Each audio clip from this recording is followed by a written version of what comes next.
Good morning, millennials. Welcome back to the Morning Toast. Happy Wednesday, everyone. Happy hump day.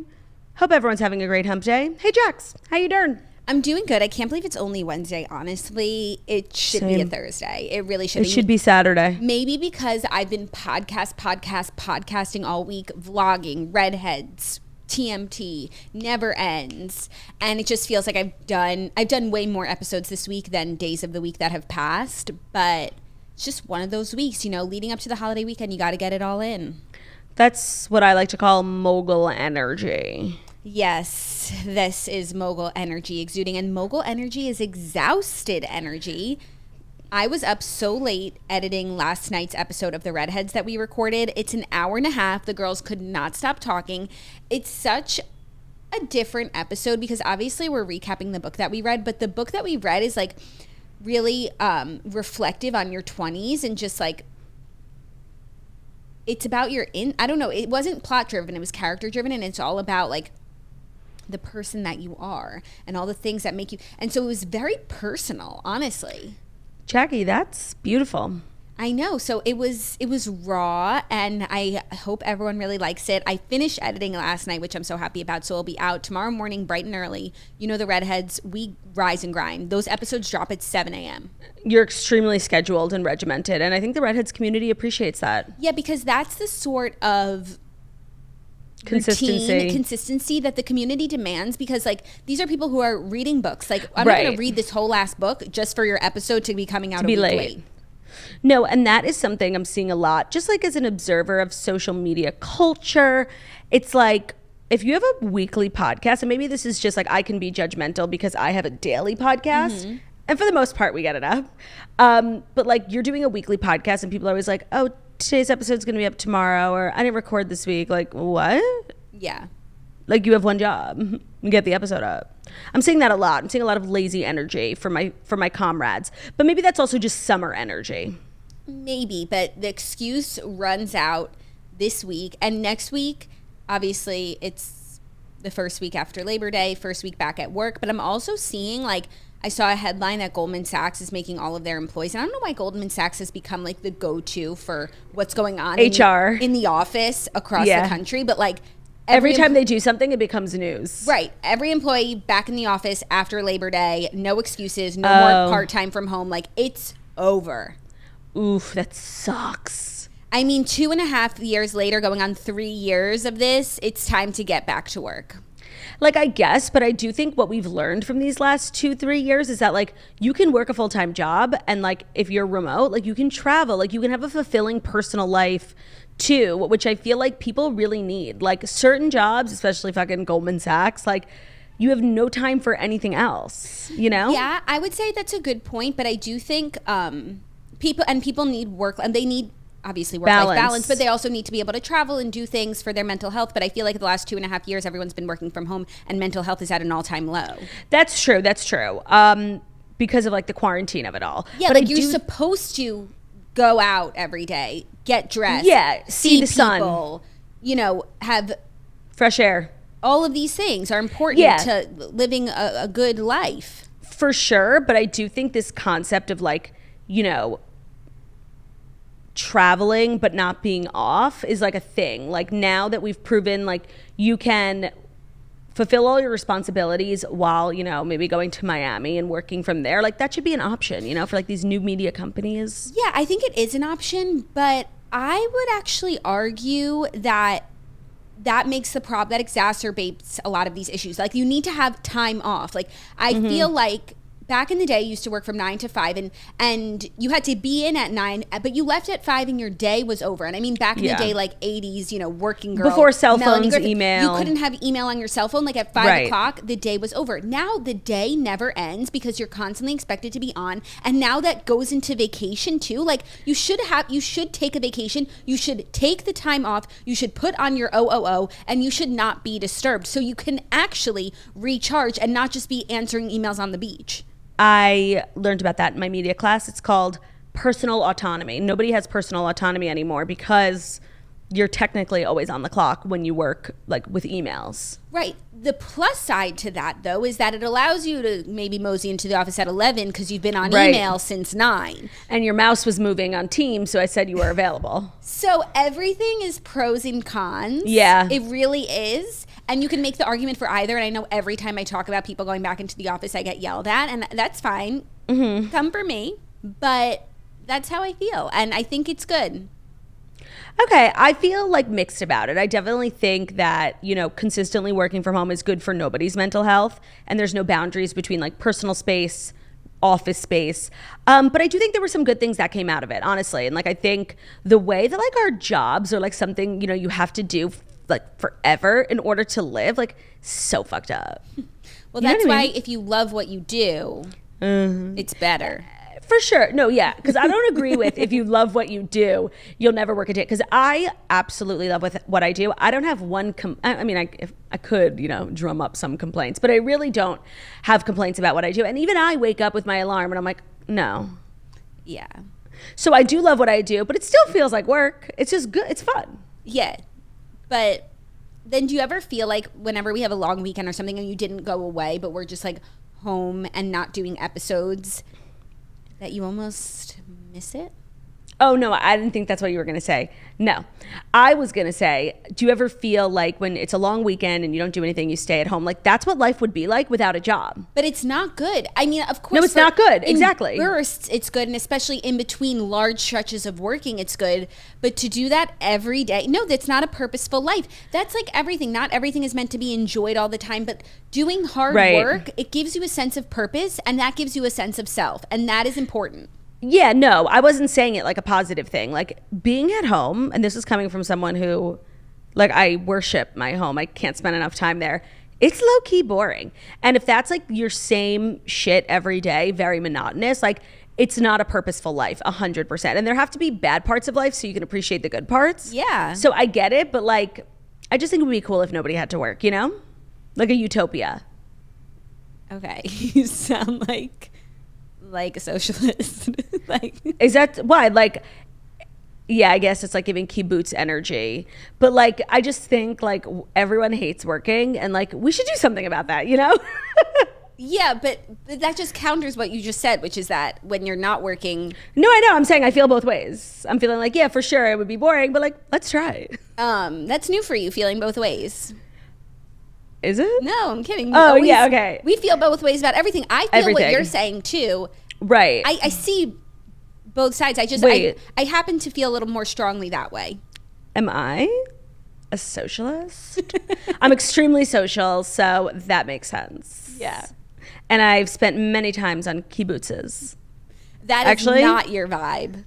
Let's talk about a kibbutz. A lot of people don't know one of the core tenements of socialism was like started in Israel, because in Israel there are like a lot of people live on kibbutzes, which are like these little communities that as a young person, like if you go and visit, which when we were like in middle school, we went to Israel and like they have you live on a kibbutz to like really experience what life is like there. And it's like a totally socialist little commune where, you know, nobody really, everyone's the same. Like everyone works different jobs, but they're all like the same level of difficulty, and you earn the same wage, and you eat the same food, and you live in the same house. For each according to his ability, to each according to his need.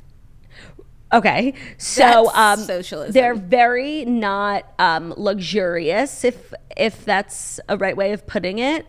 I have experienced time on a kibbutz. The schnitzel was good, I will say, and they had rice, which is my favorite food. So I don't have complaints about the food, but like everything else, it just like wasn't for me. So maybe I'm not a socialist. Well, you know what? And also like you were coming into this kibbutz. Oh, sorry. I'm not a socialist. I'm a socialite. You were coming into the kibbutz as a tourist. Like you weren't toiling. Right. I was getting a good treatment. They were treating me well. I don't think that's what it's like usually like. Yeah. And people in Israel, it's like a cult. Like they love kibbutzes. I'm like, no. Not for me. And I think there are experimental communities in the States that have a similar energy to kibbutz vibes. Yeah. And sorry, when I said socialism started in Israel, I don't think that's right. No, it's like not Karl Marx, right? Yeah, he's not Israeli. Okay, sorry, but like they uphold a lot of socialist vibes over there in their kibbutzes is what I meant. Yes. I don't want people coming for me like, Claudia, You think everything, the Jews invented everything. Well, Karl Marx was a Jew, but okay. He was? I'm pretty sure. It's like such, actually, it is a pretty Jewish last name. Carl with a K, though, doesn't give Jewish energy. Yeah, it's a big yikes for us. Yeah, that's, wow, I didn't know that. So maybe the Jews did invent socialism. This episode has just taken a turn. Such a turn. I wasn't brushed up on my socialist history today. No, one thing about me. Apologies if I've gotten anything wrong. One thing about me, I literally have no idea what like socialism or like these big isms are, you know? Like, I know capitalism is like about business and money. Mm-hmm. Socialism is about like the pie, right? Like everyone gets the same slice. Yes. For each according to his ability, to each according to his need. Okay, you keep saying that like it's going to ring some sort of bell. Okay. Like, oh, right. Yeah, the need. I don't know. I literally, say it again. I still won't know. Like from each according to his ability. No, I understand it. Is that a phrase from something? It's from the Communist Manifesto, I think. By Karl Marx. By Karl Marx. Wait, now I'm Googling Karl Marx. He has German ancestry, but he was a lapsed Christian. Oh, and he's an atheist and an anti-Semite. Great. That's really good to know. That's so us getting confused whether a person is Jewish or anti-Semitic, you know? Because it's really tough to tell. You're either one or the other. You're either one or the other, yeah. So, sorry about that. Correction, update alert, not a Jew. Alert. Okay, so, I'll have to go down this rabbit hole. How did we get into this conversation? Oh, that people are going back to work. Yes, Labor Day weekend. The fun is officially over next week. So enjoy this weekend while you can, you guys. Breathe it in, get fresh air, hang with friends, have a beverage. Just, it's not going to be fun for a few months until Christmas season. We're almost entering that season, and I'm excited. Yeah, I'm personally here for it. And if I may, if you are going back to work and maybe you're going back 5 days for the first time in 2.5 years, may I share some of the pros that I see in like corporate culture that maybe could get you excited? Sure. Like, free food, outfits. It's like, why don't you watch, Younger or The Bold Type? Those shows like get me excited about going into getting dressed up, going into work. Where are we going for lunch? Let's go. You never know who you could meet. Like a sexy man from the business department. Yeah, let's go for after work drinks. Make a plan for a happy hour already. Don't get like too drunk or that will ruin the rest of your week. Don't. Maybe like set up a date this week. So you go to happy hour drinks after work and then you like go on a date. Like this is like what life is supposed to be. Right. The intra-office drama. Yeah. It's going to be fun. And then you'll have great stuff to write for Dear Toasters. Right. Which is our advice segment that we have today too. Yes, we do. It is Wednesday. That's a good call. I thought you were going to say I thought you were going to suggest things to help people who are in the workplace by signing up for our Patreon. That's what I thought you were going to say. Oh, definitely that. Also, we're here for you. We're doing the show. And if you did take the summer off, you probably didn't listen to all our episodes. Go back and listen. Honestly, this has probably been our funniest summer on record.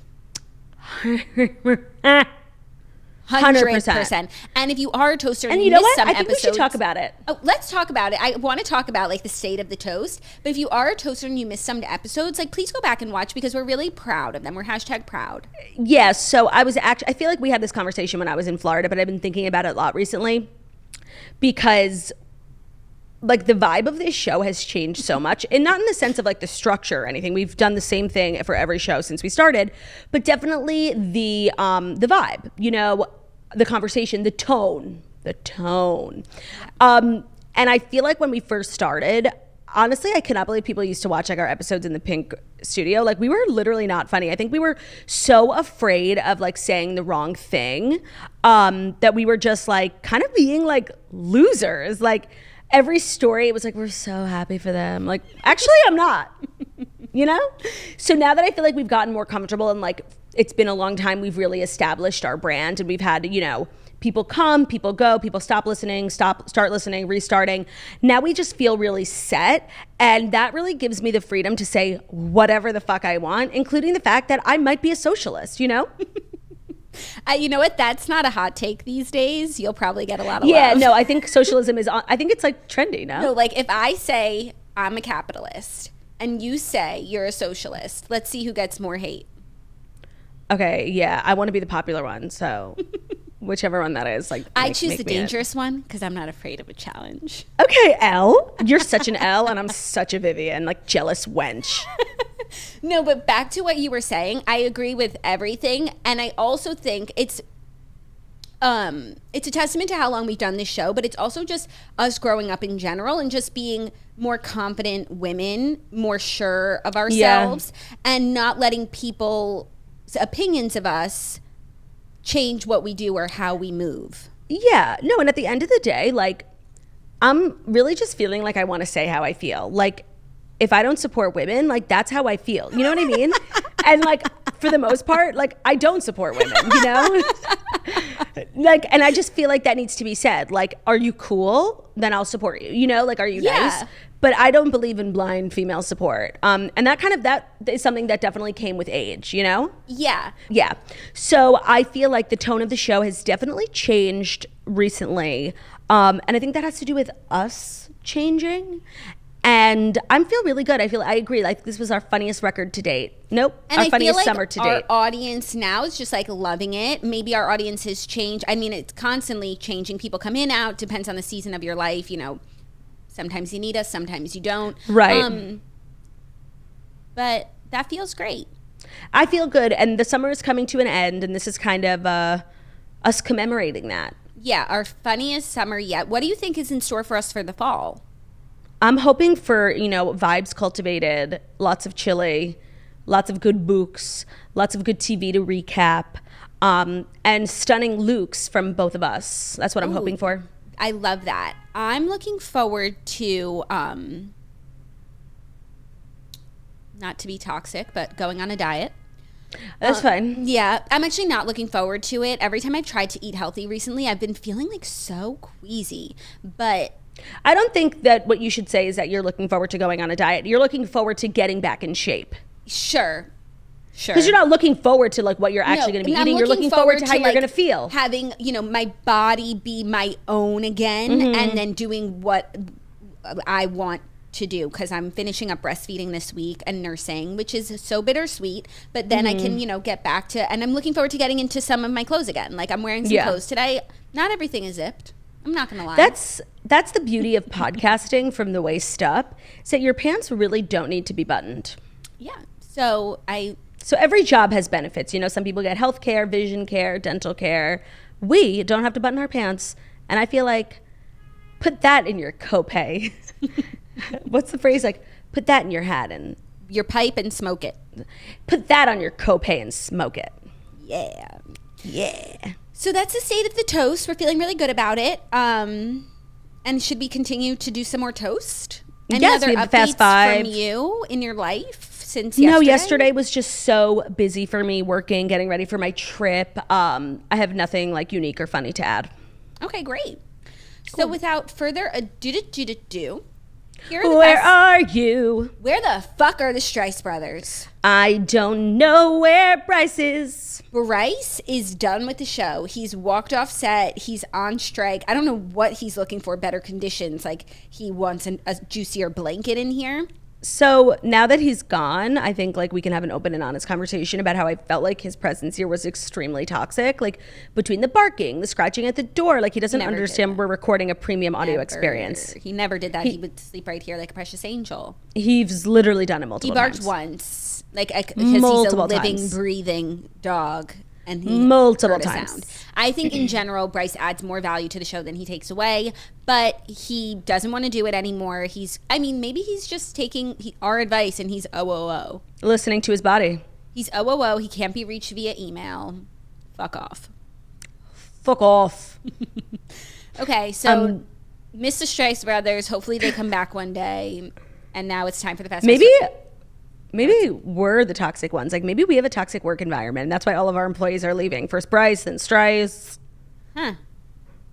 Is BuzzFeed about to write an article about our toxic work environment? These and like, we're dogs going to have to release a statement from, like, you know, the two founders. And like, they're going to leak our Slack messages to Bryce and Strice, like, get your ass up and work. And mine are going to be like really kind of bestiality focused, and then I'm going to be painted as like an abuser. They'll make a highlight clip of every hump day thing every time you said that you were going to hump Theo. And then side by side with like some direct messages I sent to Theo on like my work server. Like, hey, because I'm like, hey, sexy. That's what I say to Theo. I'm like, you want to get your sexy little ass over here? Oh my God. Well, that actually has something to do with one of our stories today. So, ooh, bestiality. Inappropriate workplace conduct. Oh, okay. So without further ado, it is time for the fast 5 stories that you need to know before you wake up and take a bite out of your morning toast. And today's episode is brought to you by McDonald's. Here at the Morning Toast, it is no secret that we are obsessed with McDonald's.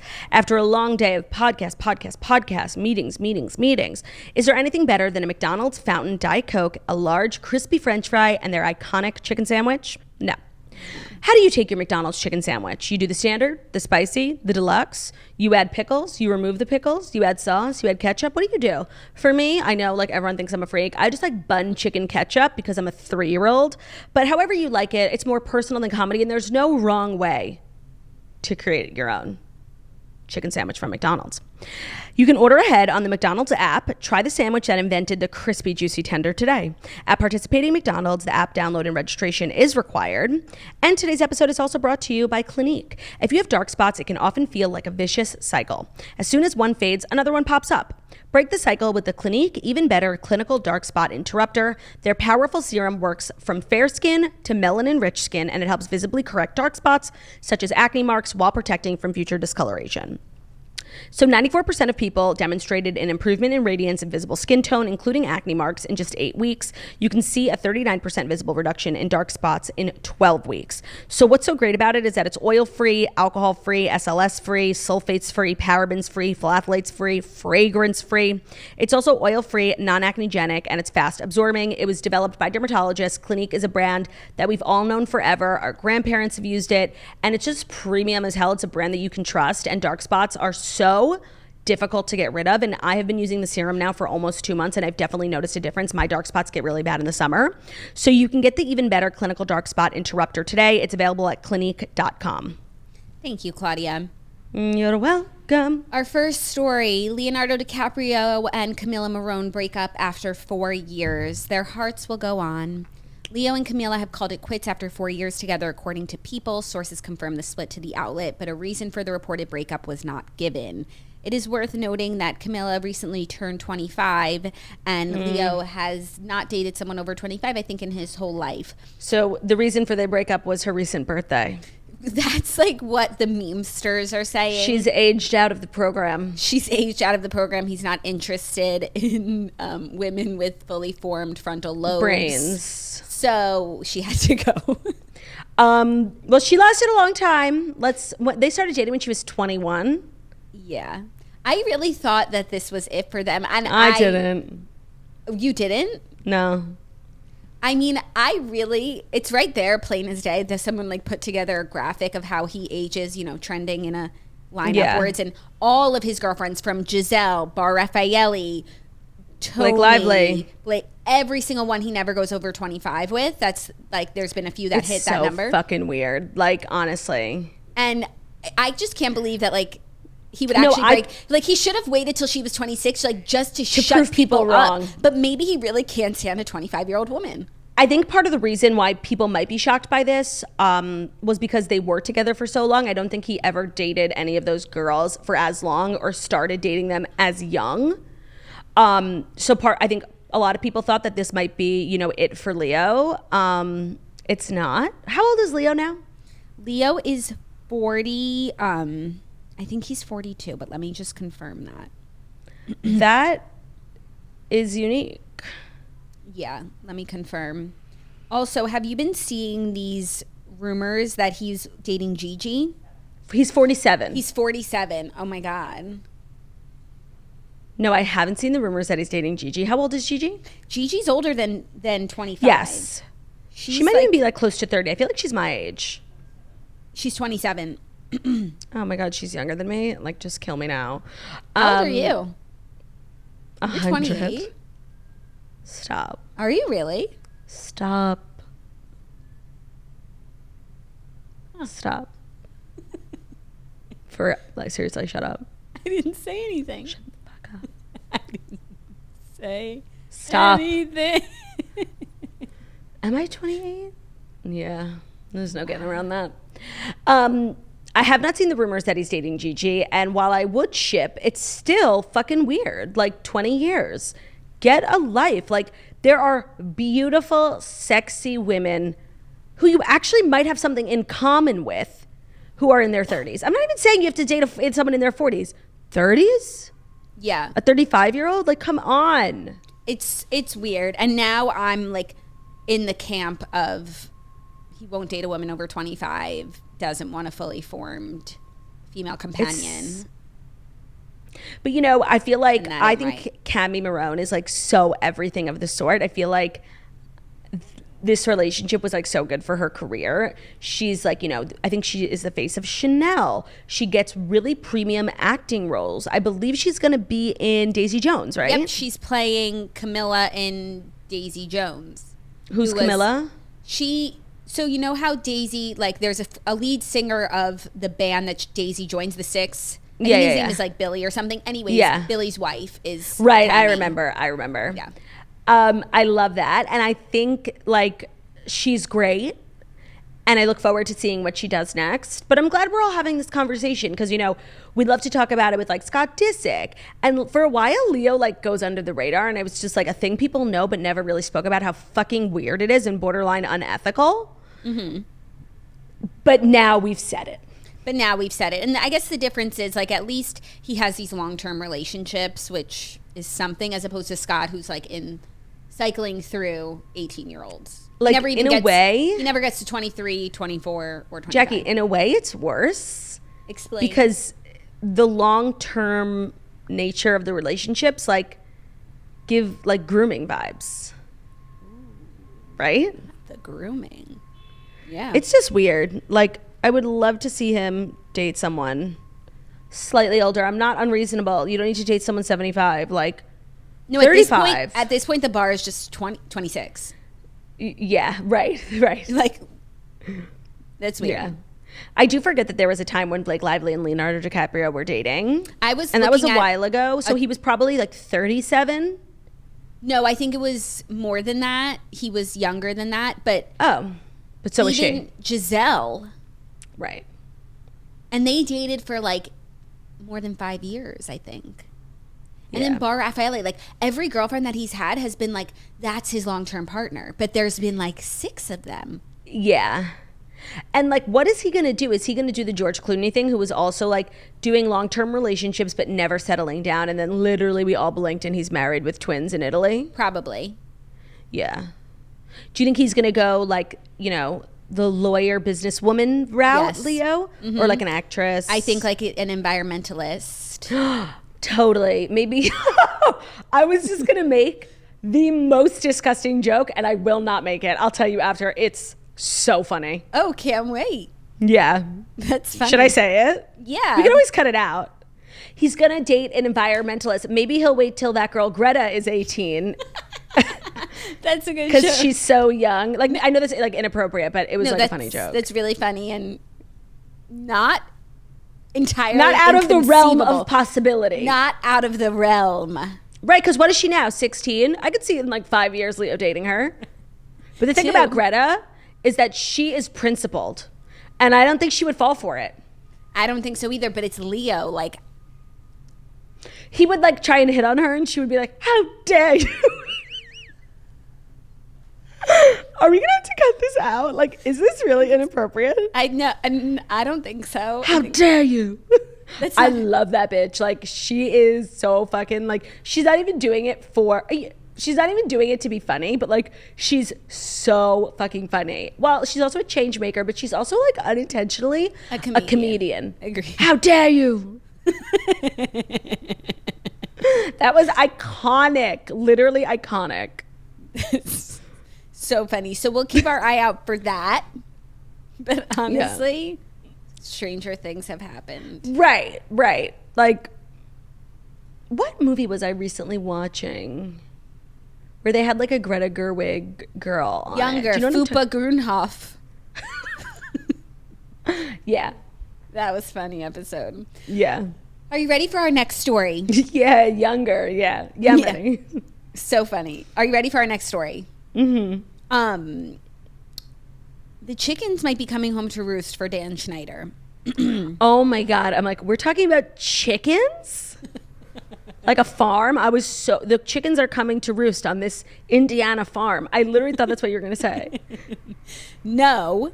Yes, I saw this. Dan Schneider is the subject of a new report from Insider saying that Nickelodeon allowed sexualized Victoria's scene with Danielle Monet despite her complaints, as network stars claim producer Dan Schneider pushed for inappropriate content. So there's an Insider article that just came out about some of Dan Schneider's more inappropriate practices while he was at the helm at Nickelodeon. The article is behind a paywall, but Daily Mail has a summary. Former Nickelodeon stars are speaking out against the prolific creator and producer Dan Schneider for allegedly forcing the young actors into, quote, sexualized scenes. In a new report for Insider, the Victorious actresses Danielle Monet claimed that a scene that she was uncomfortable with was left in the final cut of an episode despite her objections to the network. Although she doesn't solely blame Schneider, who was the creative, executive producer, and writer on Victorious, she also blamed Nickelodeon for allowing sexualized scenes to 100%. appear in its live-action shows and for inappropriate behavior to occur on set. 100%. The actress described reaching out to the network after she was forced to film a scene in which she applied lip gloss while eating a pickle, which she worried was too sexual to be broadcast on the kids-centric network. But Nickelodeon executives apparently sided with Dan Schneider and the creative team over Danielle Monet, and the scene was included in the episode. She added that not only did the executives okay the scene, but its standards and practices division would have had to sign off on it as well. She attributed some of the overly sexual content to the mostly male writers on the show. She said that although Victorious was usually a very PC, funny, silly, friendly, chill place, the occasional overly sexual scene could puncture the warm atmosphere. She said, "Do I wish certain things like didn't have to be so sexualized? Yeah, 100%. Insider's expose notes that some of that, quote, none of Dan Schneider's shows credited more than 2 female writers in the entirety of their runs, while Zoe 101 and Drake and Josh had 0. It also references a scene that Jamie Lynn Spears filmed for her series Zoe 101, which Schneider created, executive produced, co-wrote, and even had a guest appearance on, in which she had goo, quote, roughly the consistency of an egg white, splattered onto her face. Her co-star, Alexa Nicholas, who we know, she's been very outspoken about her time on... Quinn? No, not Quinn. Nicole? No. The girl who was in the first season and then never again, she was Zoe's best friend. Yes.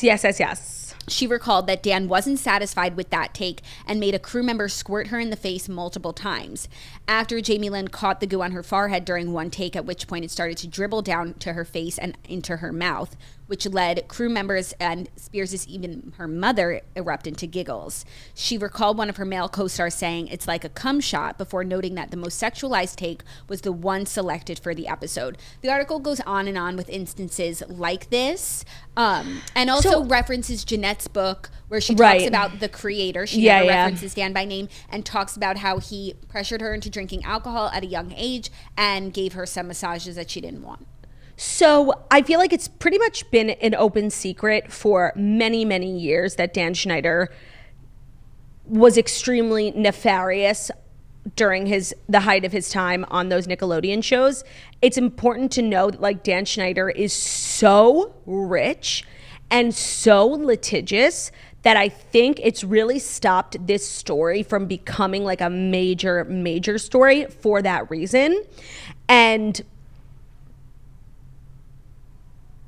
what was I going to say? Hold on. It was important. Oh, and so while none of this is a surprise, I do feel like a huge part of the conversation that needs to be had is like, for abuse like this to go on for so long without real repercussions, like so many other people are also responsible, including Dan Schneider, but not limited to literally everyone, every executive at Paramount who let this behavior just slide, who didn't take extreme precautions in a television show for kids by kids.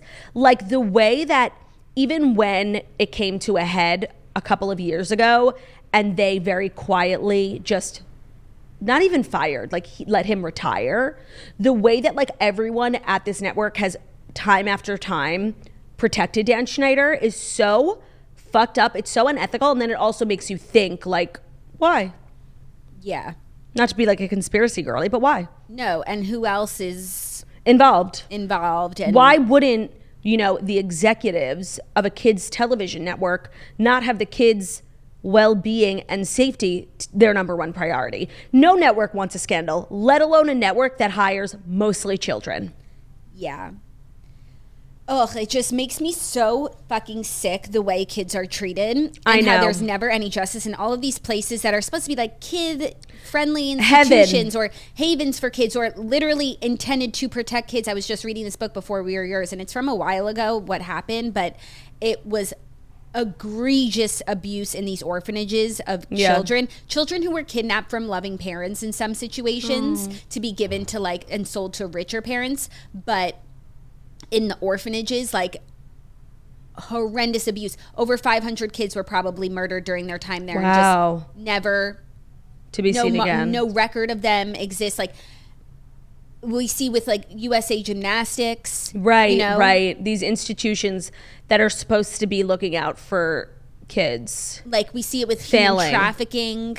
Yeah. No, it's fucking terrible. It's so terrible. Like if you are someone who abuses or mistreats kids, like you are the nastiest scum of the earth. And if you're someone who does anything whatsoever to protect someone who would do that, and you are just as bad. You are just as bad because kids can't stand protect up for themselves. They can't protect themselves. They don't. It's for the adults to do. It makes me fucking sick to my stomach. Me too. And I saw the craziest fucking thing on the internet. Like, I was shook. What'd you see? I saw a video of somebody sharing, talking about pedophiles, but preferring to refer to them as minor attracted persons. I saw that too. What? Maps. Yeah. We're coming up with fancy phrases. We, as a culture, we have lost it. If we can't even call a pedophile what he is, a motherfucking pedophile. Yeah. You will never catch me with maps. You're a pedophile in my book. Not you. You know what I mean? If you're a map. I couldn't believe that. I'm like, oh my God, academia has taken over. Like it was so minor attracted persons. People are not okay. No, it's not okay. It's so sick. And I'm glad this article came out, but like when I saw it, I was like a little like resentful almost. I'm like, now? Yeah. What about literally 15 years ago when I knew about it? Right. We, like you said, it's been an open secret. Like Enti's been telling us for years. Yeah. And I feel like the things described in this article, maybe because they're in scenes that you can see on television, so the litigiousness, it's like, yes, there it is. He's extremely litigious. I feel like this is just the tip of the iceberg in compared to like what we've heard. Oh, beyond. And I think that like, so, and this, I don't know this for sure, but I think, and especially from what I gathered from Jeanette's book, is like how you end up as a child actor has so much to do with your parents. Mm-hmm. And so a lot of parents, I think it's split in the sense that like some of them are extremely protective of their child, are there with them all the way, are watching out for them every minute of every day. And some parents want it so bad and they'll do anything for their kid to be famous and for their kid to start making money that they start blurring the lines of ethics. And it's a thing where like these powerful people like a Dan Schneider know that, and they take advantage of these vulnerable people. Yeah. It's fucking horrible. And honestly, this article didn't even bring me like a feeling of justice. I honestly felt resentful. Yeah. Like we're talking about it now when he's off the network. It's there's no stakes. If they wanted to do some investigating, like let's look into the people who covered it up. The executives who let him, quietly retire. Who are probably still working there. Right. Who probably make literally 7 figures. Right. Who if they didn't care to protect children 15 years ago, 20 years ago, what's going on with the children now? Right. Right. And like everyone's a pedophile. What's literally? What is wrong with everyone? Sick. Well, switching gears to some light gossip, which is our favorite kind. Me too. Like, so good. Because there are rumors going around that Tom Schwartz and Raquel hooked up at Scheana's wedding. Yeah. And now Katie Maloney is, quote, blaming Scheana for this pairing. So Page Six can exclusively reveal that Katie is blaming Scheana for Tom Schwartz's recent hookup with Raquel Leviss. Quote, Raquel and Schwartz 100% hooked up during Scheana's wedding, a production source told Page Six, acknowledging the catalyst for the current Vanderpump Rules drama. Quote, Katie is mad at Scheana because she believes Scheana is responsible for Raquel and Schwartz hooking up. The source notes that Raquel and Schwartz are both super easygoing and can be a bit passive at times. So who was going to make the first move, the insider asks, adding Katie. It's actually so true. Adding Katie thinks Scheana's encouragement gave Raquel and Schwartz the green light to explore a connection. The source goes on to say that Katie is very annoyed over the situation, and not because her estranged husband is exploring other romantic connections in the wake of their divorce. She's just annoyed because he decided to hook up with a girl in their circle of friends, and she's blaming Scheana. Okay, so she's definitely like has every right to be annoyed, like that the first girl he hooks up with is like in the group. I don't know if it's really fair to blame Scheana, and it's possible that Scheana was encouraging it, but Scheana didn't shove their heads together and may force them to start making out. Like everyone was responsible for their own actions. Yes, but now some things are kind of starting to piece together because Katie wasn't at her wedding. Right? Was she invited? Did she not go? Is she really mad at Scheana? Is this the first time Tom and Raquel have hooked up? Like, I love Katie Maloney and I don't want her to be in pain. Yeah. But I also kind of shit. I think that they're a good match, 100%. Okay. I do think that they're a good match. I think that if they ended up together, they would be extremely happy together. But that doesn't change that they have to be respectful, honestly. Like, this was a marriage. It wasn't a breakup of a boyfriend-girlfriend. It was a marriage. We're not messing around. And that must be really tough. And now it's like, with the show, it's one thing for Tom to move on and bring a new girl into the group and that, but like it adds a layer to be in the same group, and it's just a lot. And do you think James cares? Probably, yeah, because James has a new girlfriend. Friends. I imagine for Katie, like, this must be so emotionally taxing. Yeah, to be on a reality show, to be going through a divorce, your man has a new girl, all of these things are already taxing. And then it's someone that you like are very close, not your best friend, but like someone but that she's you're in your with. Circle, and she's younger and she's new, like, and you see her like every day and your friends are friends with her, like, oh my God, it can't feel good. No, but I should. But I do think it's a good match. Yeah, I agree 100%. And not to be one of these people, because I literally hate these people, but it does sound like it'll be a good season. I will reserve judgment for until I see something, but I am so, and I know this is going to make some people unhappy.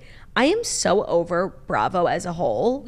We say this like every day at this point. No, I always say like certain franchises, like generally, like I used to literally turn on the TV. My channel is 18, and like my fingers would just go to 18. Like it was ingrained. I've been watching this show since I was literally in the 10th grade. Like it's a part of my personality. It's a part of who I am. When I see news stories about the housewives or any, like I can't fucking stand these people.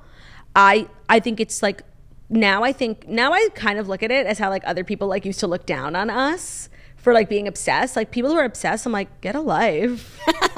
Like, and I know that's like beyond hypocritical, because that literally was me up until, and maybe I'm just going through like a negative phase where like everything is pissing me off. Okay, but especially the fans, like the people who engage in Bravo, I want nothing to do with them. Like I don't want to have anything in common with them. I think they're mentally ill. Yeah. I want no association with them. I think they're really like embarrassing and tarnishing to Bravo's brand. Yeah, I think it's a lot of things that are happening at once. One, the fans, I think Bravo is also like always, well, we talk about all the time how like Bravo really has no scruples. There's really no rhyme or reason behind like one decision that they make versus another, and there's no consistency. But I think also having not had to watch these shows for the last few weeks because I was moving, and so you were able to just like get your life back and then have a bit of perspective and be like, okay, when I'm not watching Beverly Hills every single week, like it literally doesn't affect my life whatsoever, yet I see all these news stories about like Lisa Rinna said on Instagram and then she liked someone's post, and it's like, I feel like I want to like make my statement about Bravo and not include the Real Housewives of Beverly Hills, because I still feel like it's really good. Okay, well, it could be about any franchise where it's like it's news that someone like leaves a comment. It's like when there have been over 100 housewives. Never forget Peggy Sulhanian was 100. Who could? And that was so many years ago. And when every single one of them, like every small social media thing, like becomes news, it's unbelievably fatiguing. For sure. And there are all of these huge moments where we're supposed to be so excited and amped up, like girls trip, Annie's baby shower, Teresa's wedding, and it's like there's still so many of them that it's hard to get excited about one particular thing. And it falls flat more often than not. I think like that's these part big of growing moments. up, Claude. But I think so too. But I think we're growing up at the same time that the shows are in decline. So there has to be some sort of parallel. yeah, there's a parallel, I believe. But anyways, and I do feel that way about Vanderpump Rules, which is why this storyline actually sounds interesting. Helpful Yeah. to the show. 100%. Are you ready for our next story? Yes. Oh, sorry. Speaking of Bravo, Carl and Lindsay are engaged. Oh, is that the story? Yeah. I'm happy for them. Happy for you. For you. Know that I can't sing with you. Like, it's... Because I'm too good? No, I just take my hand. Even if I can't understand, I'll take the pain. You mean the truth. Me and my heart will make it through. Oh, are you done singing? I am, because I ran out of lyrics and I want to talk about this story because I just realized something. Remember we did that episode on Patreon, which everyone should listen to, like things that people do that give you the ick of course. On social media. One of mine is when someone like posts a picture of their engagement ring and says, he did good. I don't disagree. I mean, there's also a lot of icks around social media when it comes to engagements because there are like these tropes.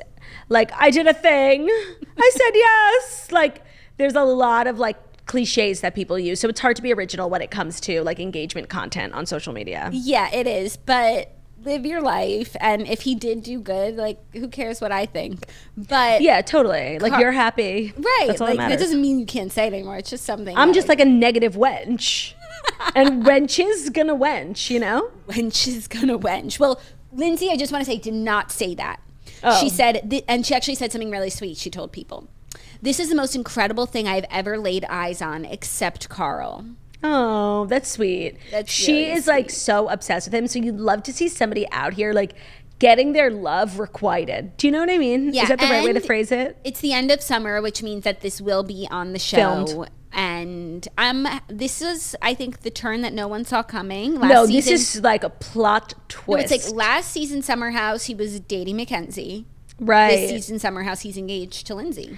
I'm curious if she is still being sober with him because I actually think sobriety is really like a good thing for her. Yeah. She's just not a person who like I think handles alcohol well. Yeah. Plus, I think I imagine that she is probably still sober, especially if he is. Yeah. And I like that. I think actually if she remains sober on Summer House when we watch it this season, I think it might warm her up to a lot of people. Yeah, myself included. Yeah, I think I'm really happy for her though. I think this is nice. I think it's nice too. Happy for them. Sorry that their news had to wait till Wednesday. Yeah, it was just like a busy week, you know? Yeah. And now are you ready for our fifth and final story? Final story. Hold on, wait. Let's try that. Let's try that again. I have my equipment. Oh. The final story.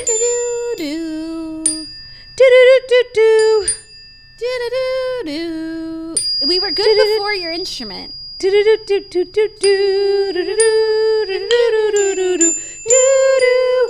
wenches, they're gonna wench. And that's a magic wenchy. How dare you? That's a magic wenchy. It is a magic wenchy. That was not our finest work. No, it really wasn't. And I like the acapella version, but I'm not going to stop you from your art. Thank you so much. Literally never. I value I my appreciate life. that. I appreciate that. As you should. Life is important. It's so valuable. Our fifth and final story is it's very fifth and final story-y. It is, what is the most streamed song of summer 2022? What's the song of the summer, y'all? Spotify's got the data. Let me think. I love Spotify and their data. Like, I'm so appreciative. Yes. And personally, I would never really have, I wouldn't have guessed these, honestly. Okay, so is it like international, like a Latin song, like a Rosalia or a Bad Bunny? No. Okay, because only then I'm not like super well versed in that type of music, so I would like not be able to guess the top ones. Okay, so it's like, oh shit. Okay, is it Lizzo? Yes. About Damn Time? Yes. Wow, look at me. How many are there? There's top three that depending on like global versus US. So that's one Got of the it. top three. Wow, good for Lizzo. Let me think. What else popped off this summer? And honestly, a lot of it I think has to do with TikTok. I don't know. What are the other two? As It Was by Harry Styles. I'm so happy for him. And Kate Bush, Running Up That Hill. If I only could, I'd make a deal with God, and I'd get him to swap our places. I'm running up that road, running up that hill. Okay, let me tell you. Can you Google when that song came out? I'm pretty sure it came out 10 years ago. 1985, and it had a resurgence because on of TikTok. A pivotal scene from Stranger Things. That's where it first got legs. Well, then it was on TikTok. Yeah, so it is amongst the top 3 songs. Is Kate Bush alive? I think so. And is she related to George? Kate Or Jenna? Bush. Or Billy? Or Billy? She's alive. Well, that's so exciting. Like, what a journey to like have a hit song, and then literally 40 years later, 40, right? Yeah. Yeah. To have it Be the song of researched. the summer. I didn't even know. Now when I saw that, I was like, oh, I feel like maybe I've seen that on Reels a few times, but I didn't even know Right. it was having such a big moment because I don't listen to the radio. Right. I just like keep listening to You Ain't I wonder if Nothing they've But a been. Dog I wonder if Play they've been It. replaying it on the Get radio. Have they? I don't know if you listen to TikTok radio on Sirius XM, Oh yeah. which is all the TikTok hits. I gotta get serious. I gotta start listening to. You do. TikTok. It's a pretty good station. Well, I don't have a car, so Yeah. rub it in. Your Uh, privilege is showing. I'm surprised Elvis wasn't there or Doja Cat or Elvis Yeah. X Doja Cat. Or just Doja Cat. Period. Like. It's always the summer of Doja. Thuma, Thuma, Thuma, Thuma, let me be your Thuma.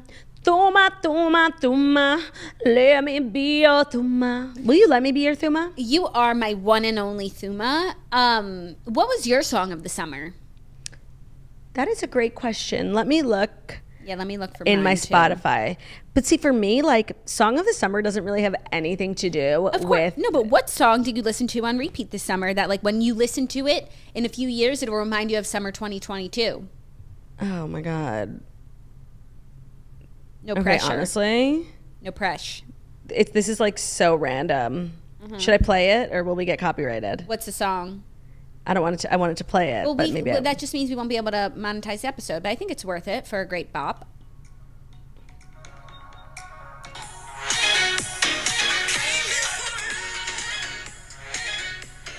I want you to reach out. Sagala Came Here for Love with Ella Eyre. So fucking good. Reminds me of Platinum Jubilee. Okay, so that's literally why I'm like, I obviously know this song, but I need to know it better. When was Platinum Jubilee? Like June, right? Best day of my life. June. Yeah, so I've literally been listening to it all summer, and now I went down a Sagala You didn't know rabbit that hole. song before? No. Did you listen to what I said literally 2 seconds ago? I said, obviously I knew it. Once you say Platinum Jubilee, I'm somewhere else. I said, obviously I knew it, but like, I don't think I ever really, like I knew it from going to the clubs and the radio, but I never really sat down and listened to it. So then that sent me on a Sigala journey. Oh, won't you sing me your sweet lullaby? The sound of the song is a sweet melody. You know that one? Yeah. Like, I've just become a Sigala girly. You got to go down an I've Ella been- Eyre journey. And now I'm just a Sigirly. You got to now do Ella Eyre. Fantastic. Okay. Well, I'm in the process of cultivating a playlist for my trip this weekend. And I have like my playlist that I always play when I'm with Brian and John. And it's kind of like iconic gay anthems with a couple of personal touches. Doubt by Mary J. Blige, a lot of Celine Dion. But I wanted it because we're going to be on the boat and like at the beach. Like it needs to be. So I added like 25 like Sigala type songs, like really good like dance music. And I feel like I'm working with like the most incredible playlist. Like I feel really good about where I am. That's so exciting. I'm really happy for you. Thank you. What is your song of the summer? I think my song of the summer is Middle of Somewhere by Luke Combs. I just That's listen to it over and over, sing it over and over, listen in the car. It's really calming for Harry. And it's good. also about like living in the middle of somewhere and how it's like, you know, your Little piece of home. It's like everywhere to you. Yeah. And I feel like that's, you know, me moving to the suburbs. I'm in the middle Very of appropriate. somewhere. out in the middle of somewhere. Yeah. That's a great song. Also, you know what song I just got really into? I know I'm probably behind, but 10 Things I Hate About You by Leah Kate. I know. Stop. I know, No. but you want to know how I found it? And now I can't stop associating the song with this. I hate that song. What? You like it? I love it. I love this, like, by the way, and I was saying this to you privately, but I love this, like, genre of, like, poppy songs that's going really viral on TikTok that are, like, really corny pop songs that, like, A, B, C, D, E, F, you, and your mom, and your sister, and your job, and your broke ass guy. Yeah. Thing. And what I would have given back when I listened to popular music for, like, those songs to be, like, those are songs that I would listen to, and, like, they were never on the radio. Oh, I have a complete opposite reaction to, like, this corny pop genre that's coming from TikTok. I'm obsessed. You're selfish. I hate. Oh my God, but when maybe we were driving and you started playing all these songs and I was like, this is what's popular these days. Like, I would have loved. It's like Radio Disney stuff. Oh, for sure. But when I was playing that, and I'll tell you what song it was, that's not like the same vibe. That was Kate's Brother by Maisie Peters. Okay, to me that's the same vibe. No, oh my God. Selfish. No, I have like a physical reaction. It's so good. Okay, and let me tell you how I found the song, and now I associate You're it. literally a grandmother. Like, it's beyond. Just wait till you hear how I found the song. Okay. So Madison LaCroix reposted a fan reel. By the way, everything in the world comes back to Madison LaCroix. Everything. She reposted a fan reel of 10 You're Selfish, and for each number, they put a member of Southern Charm. Yes. So that's a very popular 10 You're Selfish was Craig, and every time I listen to the chorus, I go through. 9 You're Jaded is Shep. 8 is something about, like, dumbest guy I ever dated. Yeah, Austin. But let me guess. Okay, what's 7? 8, the dumbest guy I've dated. 7, talk a big game till you're naked. Pringle. I was gonna guess. Oh, sorry. And that's fucking mean, okay? Pringle definitely has a big dick. Leave Pringle alone. Okay, 6. 7, talk a big game till you're naked. 6, you're toxic. 5, can't trust you. 4, you've still got daddy issues. Yeah, but there was also like 6 seconds. Only 6 seconds and I had to fake it. Okay. Do you know who that was? You're not going to get this. I'm getting confused. Okay, and honestly. Only 6 seconds and I had to fake it was JD. LOL. That's funny. 5, you're toxic. Naomi. Thomas. Oh, Catherine. Thomas. 4, can't trust you, Naomi, which was surprising. Wrong. What's 3? 5. Wait, hold on. 5, yeah. 4, can't trust. 3, you've still got mommy issues. Whitney. That's funny. 2. I don't know. 2 was like a really long thing I couldn't decipher. Catherine. And then 1, that you make me love you. Yeah. Madison LaCroix. That's funny. You're like so funny that like you've like recently discovered like this most ancient trend and like you're marveled by the novelty of it. It's like, it's actually really sweet. I thought it was good. Obviously, I like the song. I probably had heard it before. It was not unfamiliar, but I didn't know that was a trend. And now every time I listen to the chorus, and I listened to it all like on repeat while I got ready this morning, and I'm just thinking like, Shep, Austin. Yeah, okay. Right. You're funny. So those were the Fast 5. You definitely needed to know every single moment of that. And the show's not over because it's Wednesday, which means Dear Toasters, our advice segment, where you can write into deartoasters@gmail.com. Anonymously, we'll take your name out and everything, and you can talk to your favorite girlies about what you're going through. So are you ready for today's submissions? Ready. Good, because they're brought to you by Boll & Branch. They use 100% organic cotton threads on earth for a superior softness and a better night's sleep. Their sheets are not just buttery, breathable, and impossibly soft, but they get softer with every wash. So I'm a Boll & Branch girly, as is Jackie, and we both have the signature sheet collection.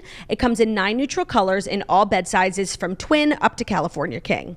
You'll immediately feel the difference of their iconic sheets. They are 100% free from toxins, which means no pesticides, formaldehyde, or other harsh chemicals. They also offer they also fit the deepest mattresses, and they're labeled with top and bottom tags on their fitted sheets. So making your bed is no longer like a sweaty journey. It's just a normal part of your life. And for that, we're super appreciative.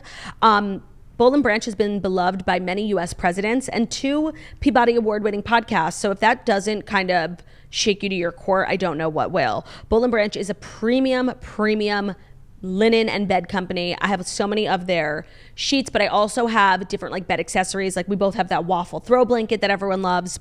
You can get 15% off your first set of sheets when you use promo code TOAST at BolandBranch.com. That's BOLLAND branch.com, promo code TOAST. Ready? Mm-hmm. Dear Jackson Claude, I'm going to get right to it. My husband and I have been together for over 5 years, married for 1 year, and we just welcomed a baby boy over the summer. He's a precious gem of a man, he's amazingly supportive, and he's a loving father. But I write to you both because his teeth.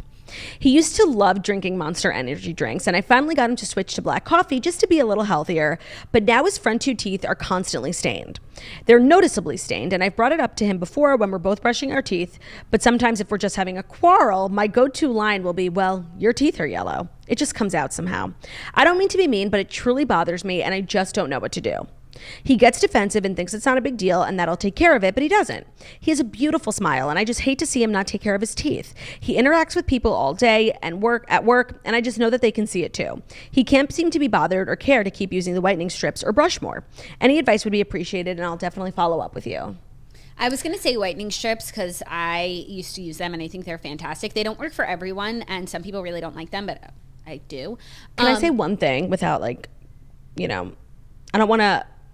I just want to ask you to be mindful of like your nagging, because you were nagging him about the Monster. And so he did it. He did what you wanted. And now you're like nagging him about the teeth, but the teeth are from the coffee. It's like, cut this man like a little bit of slack. Like you're being like a little bit like of a naggy wife. That's like really true.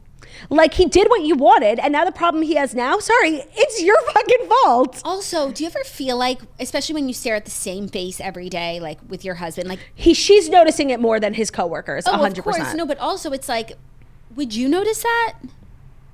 I feel like I don't notice stuff. Like stain? No, I'm like always intrigued in people's teeth. Okay, maybe you're a teeth person. Mm-hmm. I don't know if I would even notice. Some people like are obsessed with other people's skin. I happen to I think the smile is the focal point of the face. Like, yeah, I get it.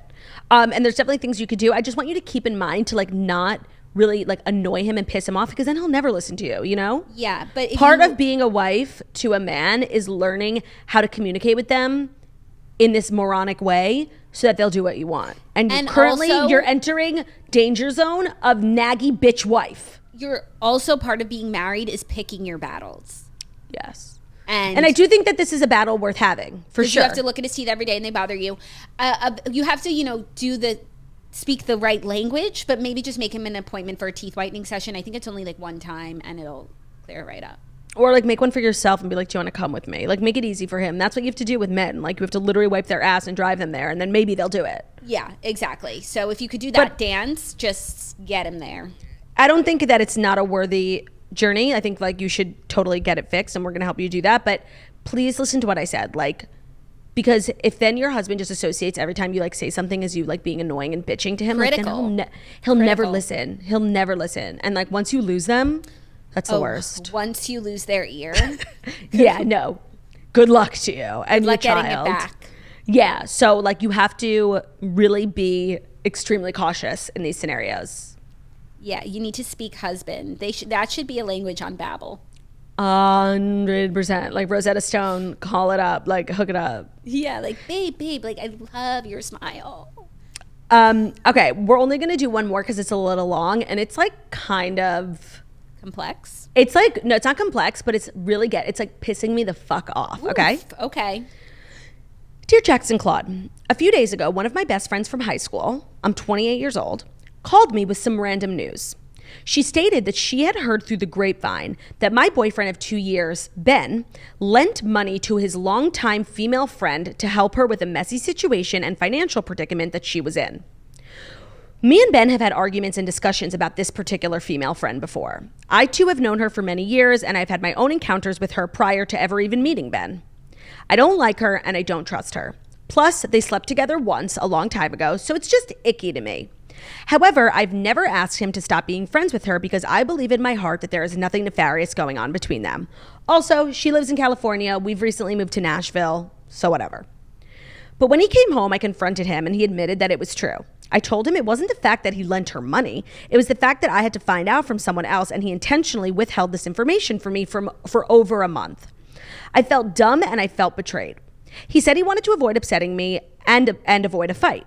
It seems like a stupid excuse though. We talked, cried, and eventually worked through it but it's been a few days and I still can't help feeling a small pit and just overall sadness.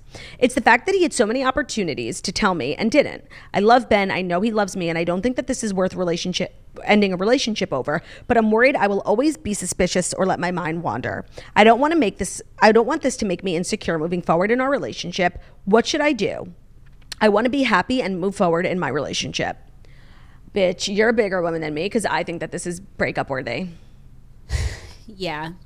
Money is very tricky because you're not married, so you're obviously not entitled to like his financial history. Information. However, if that's the direction you're heading, then it sets a really bad precedent like for keeping financial information from you. I do not like that. And that's not to say that boyfriend and girlfriends need to be completely financially transparent with one another, but like this is something you would tell someone. Yeah.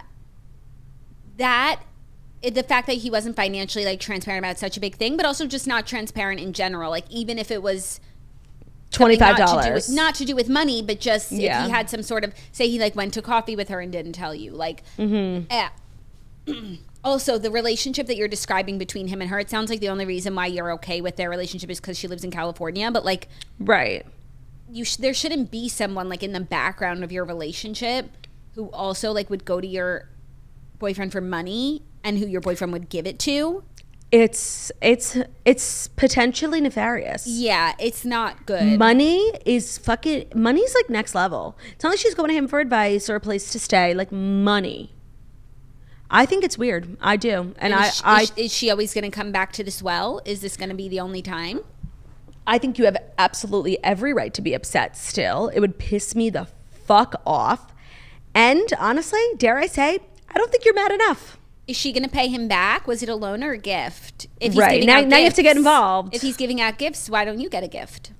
No, but that shit just pisses me off because like, you know, girlfriends want to be, you know, wine, dine, taken care of. And it's like he's spending that money on some other girl who got herself into a situation. Like, it's not his problem. It's not your problem. I need to know if it was a loan or a gift. And I need to know the situation. And I need to know the amount also. I'm just fucking curious. Right. Like, what was the situation? Is it ransom? Like, what is it? Right. Like, is she in behind on her rent? Straits? Like, is it a worthy cause, or right. she's just, you know, wants to go buy another bag and just like and or like she owes money to a bookie or something. Or no, she doesn't have rent money because she's like spends her money, you know, out in the clubs and on purses and shoes. Right. No, the vibe that I got was that literally she owes money to a bookie, like for gambling or something. Oh, right. Did she say gambling? No, that's not what she said at all. That was just the vibe that I got. What she had said, help her with a messy situation. So a messy situation is not being low on cash for rent. Like messy situation is like someone's coming after you, loan shark vibes. Yeah. I think it's a bookie, honestly. Like she bet on the Super Bowl and lost. So he's also enabling. And like the worst part is that other people knew and you didn't, and you had to get a phone call where you looked stupid. Right. Like, and so when a partner makes you look stupid, now I'm upset. Right. So it's either that he didn't tell anyone and she didn't tell anyone. No, I'm sorry. It's either that he didn't tell anyone, but like she ran around like saying, oh, so-and-so's boyfriend's giving me money. Or he's telling other people and not you. Yeah. I hate to wrap this up, but very exciting news is that my buccal chair is in the elevator in this building. So I have to go sign for the delivery. I got to show them the certificate of insurance, but I was going to wrap up anyway. So I hate to just cut you off, but I'm so excited for my buccal chair. When I tell you I'm going to get a hemorrhoid from this chair that I'm currently sitting in, it's so fucking uncomfortable. My tailbone is like not okay. Okay. So I just want to say tomorrow's episode is the last episode of the week, and it will be audio only because I'm flying to Turks and Caicos super early in the morning. So check out for a podcast from us tomorrow, and then we are back on Tuesday. Hope everyone has an amazing Labor Day weekend. Enjoy the last bits of summer. Soak it up. And thank you so much for listening to the Morning Toast, the Millennial Morning Show, where we deliver the fast life stories that you need to know every Monday through Friday on YouTube. So if you're watching this on YouTube, please give a thumbs up. We're also available as podcasts anywhere podcasts we found on Spotify, iTunes, Stitcher, Google, Radio, all the places we visit podcast. Find us the Morning Toast, 5 star review about a beautiful, stunning, and smart we are. Hope you guys have an amazing day. Love you, Jax. Love you, Claire. Bye. Bye.